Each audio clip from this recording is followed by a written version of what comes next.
Today we're going to be talking all about product photography, whether you're just starting out or you're looking to level up your work.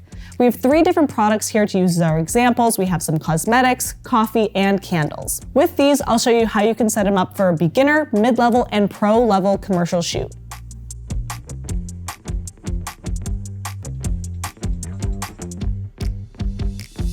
So you've just been given your first product to photograph. Here's some things to keep in mind when you get started. Ask yourself, who or what is this product for? Maybe the brand has certain aesthetics or styles that you should be adhering to. These are things that you should consider when grabbing props, backgrounds, and choosing your lighting source.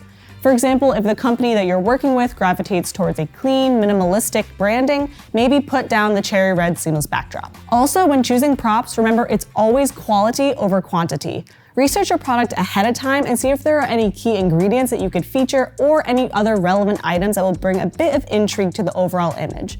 Rule of thumb is make sure that the product or the brand is always the focus of the image as to not overwhelm the frame.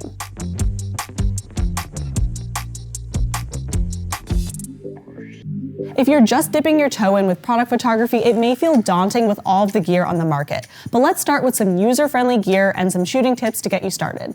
Like many of you, when I was first starting out, I didn't have a proper studio to use. So you use what you have, which in a lot of cases here in New York is your apartment and a smartphone. If you're lucky enough to have large windows in your home, take advantage of them for some natural light. I personally love using natural light, but it can be a little bit unpredictable and you might need to manipulate it.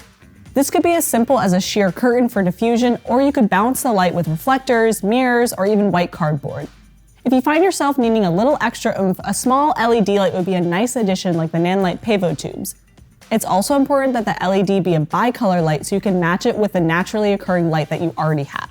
So we're here shooting with our iPhone 11, and for the sake of this example, I'm only going to be using the camera settings that Apple gives us. You can play around with the standard camera or try out the various portrait modes.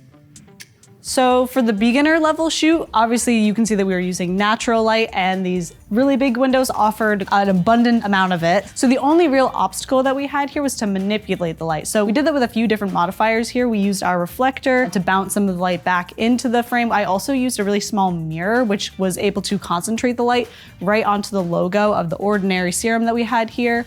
We also used the curtains that we had available to us, which is a really easy way to diffuse the light. And then in terms of props, we kind of just used what we had available. So obviously this apartment had quite a few plants and flowers, so we were using those to kind of add a little bit of an element of interest to our photos, as well as the coffee beans, a cup of coffee, which are really easy ways to kind of elevate your images while still using things that you already have available to you.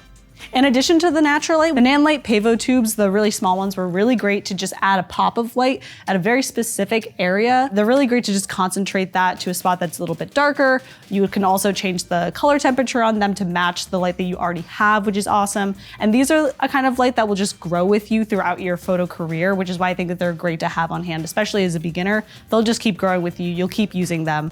So they're a really great tool to have.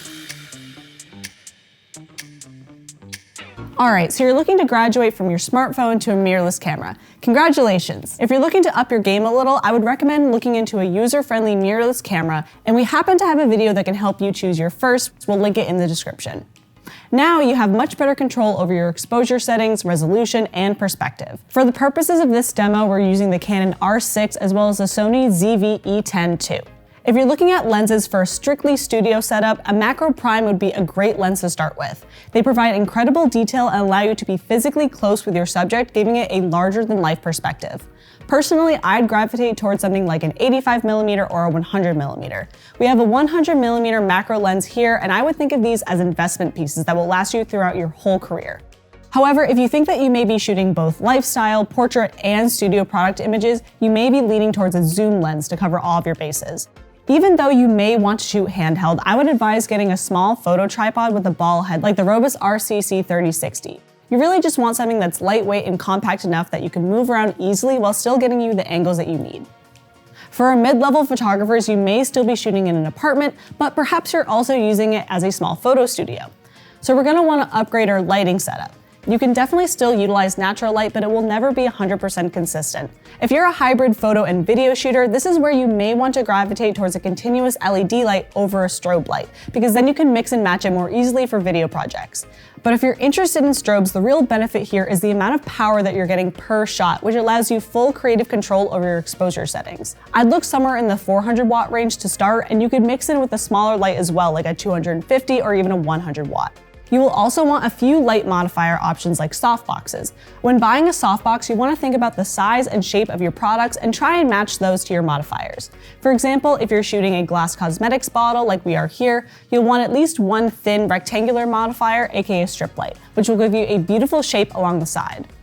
Or if you're looking to spread out an even amount of light over a larger scene, you may want to opt for a larger rectangle or an octagon. If you're in an apartment studio, another thing that you need to consider is what kind of backdrop you will have. The standard backdrop is usually a seamless paper. Here we're using one from Savage. You could also opt for a V-flat background though, which comes in solid colors or patterns like subway tile, wood, granite, and so much more.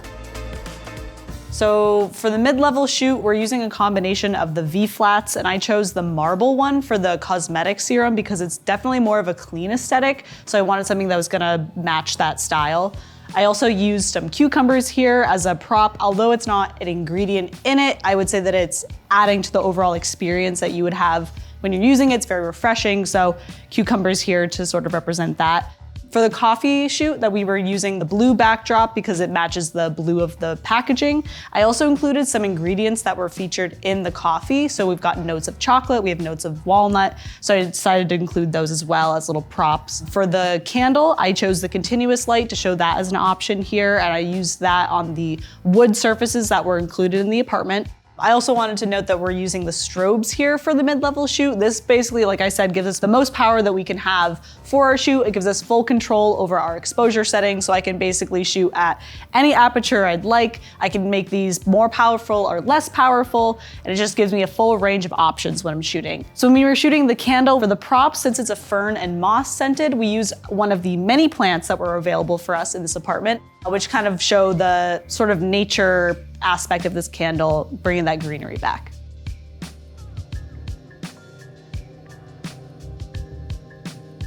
So we're back in the B&H studio for our pro level shoot, where we're gonna build upon the last two shoots that we did and apply them to this commercial shoot.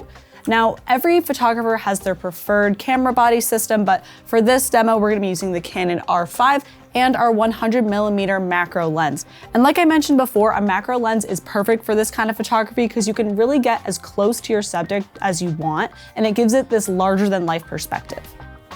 When talking about professional strobes, you want gear that'll be incredibly fast and powerful and built to last. So we're gonna be using the ProPhoto B10X and B10X Plus lights for our shoot today. We're also using a variety of modifiers like we already talked about, and again bringing in the Savage seamless papered backdrops. So for our first setup with the candle, we relied heavily on the propping rather than the lighting for this one to show you how relevant props can really elevate the image. So the candle had fern and moss scents, so we used a lot of natural elements, like we used some fake moss, rocks, and dried flowers, which can give you a lot of different perspective. You can put the flowers in the front of the lens, you can use them in the backdrop, you can kind of use them to frame it, and just kind of elevates and adds some interest into your image. And for our cosmetics shoot, it's a really minimalistic brand like I talked about earlier, so we really just used the white backdrop, similar lighting, and we used a fish tank for this one. So for this one, our element of interest was really just the water element, which is honestly pretty easy to do for even a mid-level shoot. So the setup after you get the fish tank is pretty simple actually. We filled it up about halfway with water, and then I added a fishing line onto the serum, which this allows me to basically just bob the serum in and out of the water, giving it those bubble effects. You have a bit more control that way because when you're shooting through glass,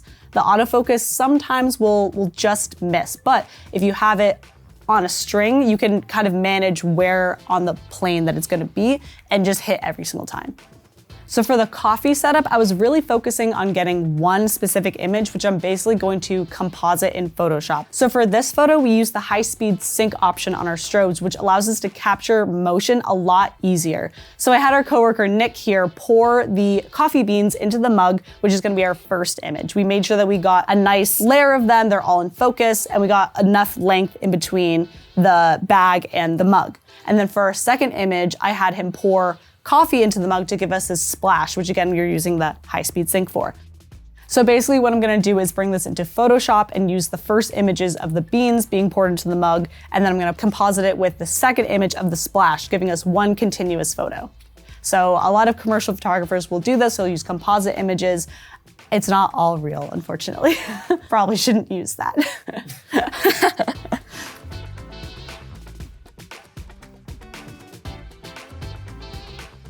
But what is your favorite product photography tip? Let us know in the comments below. I'm Sam with B&H, and I'll see you next time.